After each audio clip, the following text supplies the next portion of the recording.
નરેન્દ્ર મોદીને હું ગુજરાતમાં હરાવી દઈશ. ભાઈ પહેલાં તારું ઘર તો સંભાળ.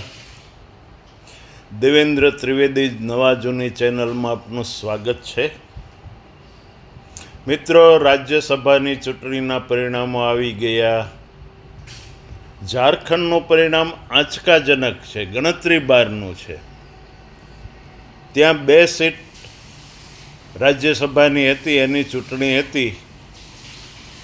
એમાં ધારાસભ્યોની સંખ્યાની ગણતરી મુજબ 1 સીટ સ્થાનિક JMM એટલે કે જેની સરકાર છે તે સોરેન સરકાર છે એને મળવાની હતી. બીજી કોંગ્રેસને મળવાની હતી. એમાં તો ધારાસભ્યો જ મતદાન કરતા હોય છે. પરંતુ મિત્રો, ત્યાં કોંગ્રેસના ઉમેદવાર હારી ગયા. કોણ જીત્યું? એક અપક્ષ ઉમેદવાર, જેના વિશે કહેવાતું હતું કે આ ખોટા ઊભા રહ્યા છે, આ કોઈ જીતે નહીં, કારણ કે ગણિત એનાથી વિરુદ્ધ છે. પરંતુ અપક્ષ ઉમેદવારની જીત થઈ. આ અપક્ષ ઉમેદવાર કોણ છે?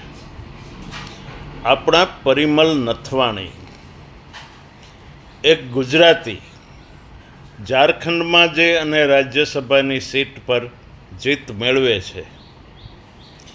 ગુજરાતી સે પંગા.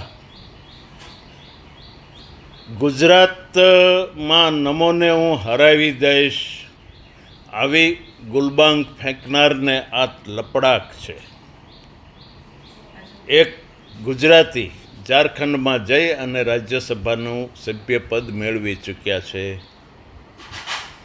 મિત્રો,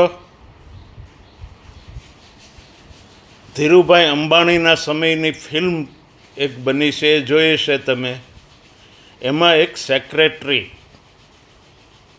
ધીરુભાઈના સેક્રેટરીનો રોલ છે. કહેવાય છે કે આ આપણા પરિમલ નથવાણી એટલે એ ધીરુભાઈના સેક્રેટરી. હવે એને હરાવવા કોંગ્રેસ નીકળી હતી, પરંતુ એમણે કમાલ કરી દેખાણી, જીતી દેખાડ્યું. પર્યાવરણ ક્ષેત્રે પુસ્તકો લખ્યા છે એમણે, ગીર ઉપર પુસ્તકો લખ્યા છે. એવા આપણા ગુજરાતી પરિમલ નથવાણીનો વિજય થયો છે.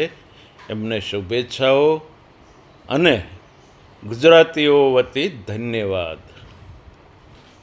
હું નમોને ગુજરાતમાં હરાવી દઈશ.